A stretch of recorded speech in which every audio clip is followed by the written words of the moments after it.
জলবায়ু পরিবর্তনের প্রভাব পড়ছে বিশ্বের অন্যতম জনপ্রিয় ফল কলার উপর।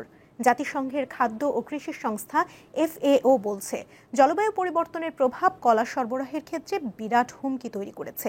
কলা গাছে যেসব রোগ দ্রুত ছড়ায়, জলবায়ু পরিবর্তন সেগুলো ত্বরান্বিত করে তুলছে।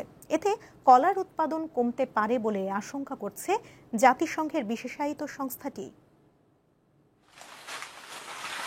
পুষ্টিকর ও একই সাথে দাম তুলনামূলক কম হওয়ায় কলা দীর্ঘদিন ধরে বিশ্বজুড়ে অসংখ্য মানুষের কাছে অন্যতম প্রিয় ফল। জাতিসংঘের খাদ্য ও কৃষি সংস্থা FAO এর তথ্য মতে অন্তত 40 কোটি মানুষ প্রতিদিনের ক্যালোরির 15 থেকে 27% কলা থেকে গ্রহণ করেন। তবে জলবায়ু পরিবর্তনের নেতিবাচক প্রভাবের কারণে শিগগিরই বিশ্বব্যাপী কলার সরবরাহ হুমকির মুখে পড়তে পারে। বিশ্বব্যাপী রপ্তানিযোগ্য কলার বড় একটি অংশ হলো ক্যাভেন্ডিশ জাত, যা মূলত সুস্বাদু, টেকসই ও উচ্চ ফলনশীল হওয়ায় বাণিজ্যিকভাবে জনপ্রিয়। এই জাতের কলা 15 থেকে 35 ডিগ্রি সেলসিয়াস তাপমাত্রায় ভালো জন্মে এবং নির্দিষ্ট মাত্রার পানি প্রয়োজন হয়। অতিরিক্ত বৃষ্টি, ঝড় বা খরায় এসব গাছ সহজেই ক্ষতিগ্রস্ত হয়।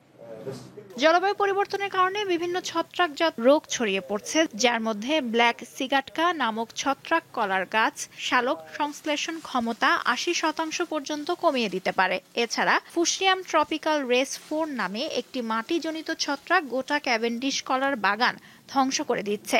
এসব রোগ মূলত স্যাঁতস্যাঁতে পরিবেশে বিস্তার লাভ করে, যা জলবায়ু পরিবর্তনের সঙ্গে সরাসরি সম্পর্কযুক্ত। এই দুই রোগ এখন বিশ্বের প্রধান উৎপাদন অঞ্চলে ছড়িয়ে পড়েছে, যেমন কলম্বিয়া ও পেরু। বিশেষজ্ঞরা মনে করছেন এই রোগ আরও ছড়ালে কলার সরবরাহে বড় প্রভাব পড়বে। যদি এই রোগের কোনো সমাধান না হয় তবে 2-3 দশকের মধ্যে সরবরাহ চেইনে বড় ব্যাঘাত দেখা দিবে। বর্তমানে লাতিন আমেরিকা ও ক্যারিবিয়ান এই দুই অঞ্চল থেকে বিশ্বের মোট কলার 80% রপ্তানি হয়। জলবায়ু সংকটের প্রভাবে লাতিন আমেরিকা ও ক্যারিবিয়ান অঞ্চলের কলা চাষের ভবিষ্যৎ চরম অনিশ্চয়তার মুখে পড়েছে। নেচার ফুড জার্নালে প্রকাশিত এক গবেষণায় বলা হয়, উষ্ণ তাপমাত্রার প্রভাবে 2080 সালের মধ্যে এই অঞ্চলের প্রায় 2/3 জমি কলা চাষের অনুপযোগী হয়ে পড়তে পারে।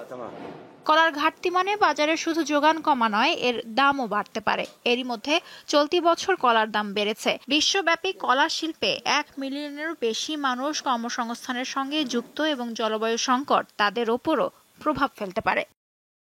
লুৎফা ফৌজিয়া, দীপ্ত, বার্তাকক্ষ।